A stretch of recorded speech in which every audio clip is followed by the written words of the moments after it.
Hey guys, UFC lightweight Rafael Fiziev here. Welcome to Kevin Podcast After Fight. Hey everyone, welcome to Kevin's podcast from After Fight. Salut tout le monde, j'espère que vous allez bien. Bienvenue sur After Fight. On se retrouve pour une nouvelle vidéo. On va parler de l'ARES 30 qui a eu lieu hier soir. Quelle soirée! Quelle soirée! Il y a pas mal de choses à dire. Pas mal de choses intéressantes. J'ai envie de commencer par Delphine Benouache. Donc Delphine Benouache qui réalise une super performance face à cette brésilienne. Elle faisait ses débuts à l'ARES, Delphine Benouache, donc bravo à elle, félicitations. Franchement, en boxe avec sa team, ils font un magnifique travail. Pareil, le game plan avec Nicolas Haute, enfin voilà, tout avait été préparé et franchement, même physiquement, moi je la trouve impressionnante. Delphine Benouache, voilà, faut rappeler qu'elle est professeure de sport, donc elle s'entraîne à côté. Franchement, c'est une combattante qui mérite beaucoup de respect et je pense que les années à venir, il va vraiment falloir la suivre de très près parce que on pourrait l'avoir potentiellement aller dans une organisation à 3 lettres, mais attention, attention, je suis pas en train de commencer à mettre la charrue avant les bœufs. Il y a des steps à passer et en tout cas, je pense que vu la travailleuse que c'est, elle va arriver à réaliser ses objectifs. Pour le prochain combat que j'ai envie de vous parler, parce que oui, là je fais une petite réaction rapide, face cam, sachez que je prendrai le temps d'échanger plus longuement sur cette carte parce qu'il y a encore d'autres choses à dire. On rentrera un peu plus en profondeur sur les combats avec Shadow Ludo. Voilà, donc sachez que maintenant il y a ce petit format face cam que je fais avec vous et en parallèle, une fois par semaine avec Shadow Ludo, on vous proposera un podcast où on ira un peu plus en détail, en profondeur et surtout il nous ramènera son expertise. Et là pour le combat de Jordan Zebo face à Wissem Akhmouch, on va avoir besoin de ton expertise, Shadow. Donc franchement, ouais, ça fait débat là, hein. Ça fait débat. C'était un combat serré. Moi, je l'ai regardé donc une première fois, je l'ai re-regardé une deuxième fois. Et je sais pas ce que vous en avez pensé, mais moi personnellement, j'ai Wissem donc devant. J'ai un 29-28 en faveur de Wissem. Voilà, donc après, j'ai pas envie de crier au vol, mais je serais curieux de savoir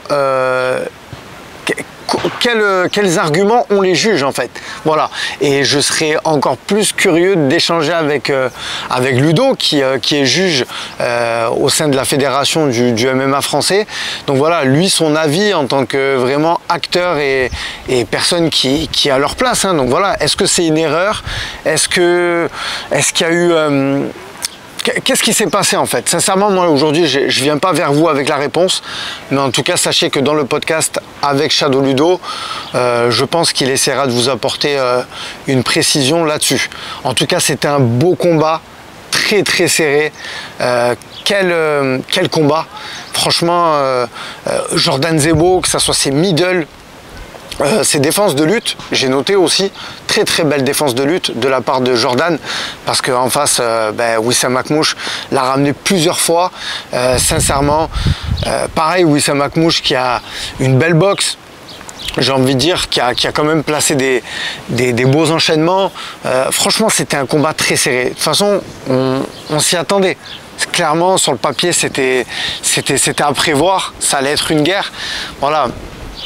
Moi je m'attendais quand même à un match nul, mais voilà, en revoyant le combat, clairement, voilà, avantage à Wissem. Donc voilà, c'est malheureux, mais ça fait partie du sport. Et en plus c'était un combat important, hein. Donc est-ce qu'à la suite de ça il va avoir un combat revanche? Est-ce que Jordan Zebo va avoir son combat pour le titre? Je ne sais pas. Moi ça me dérangerait pas, selon ce qui va se passer pour Baki, qu'il y ait une revanche et qu'il y ait une ceinture. Voilà, et qu'il y ait une ceinture entre les deux. Pourquoi pas une ceinture intérimaire si Félix Klinkhammer revient dans l'organisation. Je ne sais pas. En tout cas, ça va être intéressant à voir la suite. Mais franchement, en tout cas, je trouve que ça n'enlève en rien. Les deux ont réalisé une très belle performance. Et franchement, félicitations à eux. On va passer au main event. J'ai pas envie de dire sans surprise. J'avais espoir parce que franchement, moi, j'avais regardé tous les combats de ce Brésilien. Et je trouve que sur le papier, il était dangereux. Mais voilà, hein, on a eu un Baki impressionnant. Shadow Ludo l'avait dit, il allait boxer, il a boxé. Il y a eu des magnifiques changements de niveau. Ses amenées au sol, pareil, elles sont incroyables. Non, Baki, franchement, les gars, aujourd'hui, sincèrement, hein, on va parler clairement. J'ai du mal à le voir perdre. Vraiment. J'ai vraiment du mal à voir ce combattant perdre aujourd'hui. Je ne sais pas ce que vous en pensez. Alors oui, potentiellement, on va me dire, avec Doumbé, il y avait 1-1, mais en tout cas, Baki a gagné. Et aujourd'hui, j'ai l'impression qu'il avance. Moi, ça ne me choquerait pas d'entendre un Baki aller au Dana White Contender Series. D'ailleurs, dédicace à Ilian Boifia, qui d'ailleurs a signé un contrat pour aller là-bas. Mais même moi, je vais vous dire plus, Baki, avec la hype qu'il a, on sait que là, il a été partagé par Khamzat Chimaev. Il est très proche de lui. Il y avait une fois aussi un commentateur je crois que c'est de RMC, qui avait justement parlé de lui à Dana White. Donc clairement, je pense que Dana White, le nom Baki Baysangour Shamsudinov, il lui est pas inconnu. Moi, ça me choquerait pas. UFC Paris, il me semble c'est au mois de septembre, il y a Baki sur la carte. Clairement, ça me choquerait pas, les gars. Voilà, on sait aussi qu'il a signé un contrat avec le PFL. Donc au PFL, il y a des beaux combats pour lui, hein. Voilà, il y a des beaux combats. Mais clairement, moi j'ai envie de le voir aller à l'UFC, hein. Dans la catégorie dans laquelle il est, je trouve que il peut faire son chemin. Il est jeune, Baki, il a 24 ans, mais franchement, il a une marge de progression. Les gars, son niveau qu'il a actuellement, parce que sur les réseaux, on parle beaucoup de son physique, de son énorme dos. Mais les gars, il a surtout le niveau qu'il a déjà actuellement à 24 ans. Franchement, c'est impressionnant. Moi, j'aimais bien, l'autre fois, je pensais à ça. D'ailleurs, on sait que son père, très jeune, ils ont initié Baki au judo. Voilà, j'ai envie de dire un peu comme Mbappé, cette famille tchétchène ont fait le projet Baki, clairement. Et je pense que ce projet, il va aller très très loin, et à long terme, il va aller à l'UFC. Et moi, je mets ça là aujourd'hui, je pose ça là, mais je vois Baki ramener la ceinture de l'UFC, hein. Clairement, clairement. Mais attention, je ne parle pas maintenant, hein. Je parle dans les années à venir. Je prends en compte la progression qu'il va avoir. Pour moi, c'est un travailleur.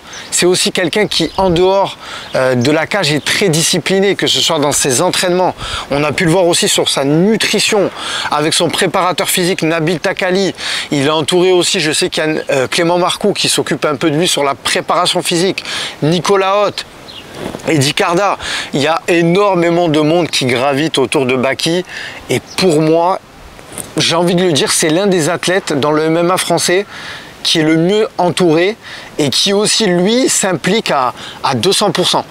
Donc franchement, on ne peut pas me contredire sur le fait que ce combattant, il va aller très très loin. Voilà, donc franchement, Baki qui devient donc le champion des 77 kg à l'ARES. Si Félix Kinclammer il revient, clairement, ça serait un beau combat. Mais sinon, moi je le vois pas rester à l'ARES. Voilà, je le vois partir, et je pense que l'ARES n'aura aucun souci, étant donné qu'il me semble que c'était son dernier combat. Enfin voilà, là les négociations qu'il va avoir, elles vont être intéressantes pour lui.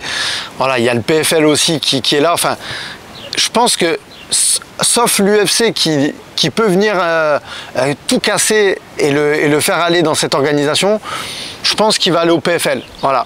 Maintenant, moi j'ai envie de savoir ce que vous en pensez en commentaire. J'imagine que vous voulez tous voir la revanche face à Doumbé, et moi clairement, c'est aussi ce que j'ai envie de voir. C'est aussi clairement ce que j'ai envie de voir. Je vais encore parler de ça, mais dans le podcast qui va sortir prochainement sur les critères de notation pour apprendre à juger un combat en MMA avec Ludo. On en parle justement du combat de Baki contre Doumbé. Il donne sa version, il était présent sur place. Déjà, il parle des scorings et aussi il a une approche du combat qui est intéressante. Et sincèrement, je vous invite à aller la voir quand le podcast sera disponible. Mais moi, justement, j'ai dit dans ces échanges avec lui, moi j'ai envie de voir ce combat. Je suis resté sur ma faim. Franchement, je suis resté sur ma faim. J'ai envie de voir Baki Doumbé 2 au PFL et j'ai envie de savoir si le combat il va à la fin, qui gagne. Tout simplement. Voilà. Donc c'était un petit récap les gars du combat de Baki. Mais aussi de la restreinte. Il y a eu aussi d'autres beaux combats, hein. Comme je vous ai dit, je reviendrai en détail avec Ludo, j'en garde un petit peu. Il y a eu une magnifique performance de Hugo Guillon, on a eu aussi Jackie Jeanne, il y a aussi Diakate, si je prononce pas mal son prénom, ce combattant belge les gars, là pareil, je parlerai de ça avec Ludo, mais sur ce combattant là, je pense qu'on est à l'aube d'un grand combattant qui va aller très très loin. Voilà, et on n'est qu'au début. Déjà, on voit la hype qui est en train de s'entourer autour de lui et ça, c'est grandiose. Donc voilà, en tout cas, c'était un bel événement pour la 30e événement de l'organisation de l'ARES. Voilà, dites-moi vous ce que vous en avez pensé. Vendredi soir, en tout cas, c'était cool. C'était un bel event. Là, ce soir, parce qu'à l'heure où j'enregistre, donc la vidéo, c'est samedi. On a Tony Yoka aussi. Je vous ferai un petit débriefing parce que moi je vais regarder le combat. Sur After Fight, on n'aime pas que le MMA. On aime la boxe aussi. Dédicace à JC de Boxe Attitude. Donc voilà, on va regarder le combat de Tony Yoka aussi qui affronte ce Dagestanais. Ça va être un beau combat. Voilà les gars, je vous souhaite de passer un bon week-end. N'oubliez pas de liker la vidéo, ça permet de donner de la force à After Fight. N'oubliez pas de vous abonner à la chaîne aussi. On vise les 10 000 abonnés pour 2025. Vous êtes les acteurs de la chaîne et vous me donnez beaucoup de force. Donc je compte sur vous. Je vous dis bonne soirée, à très bientôt.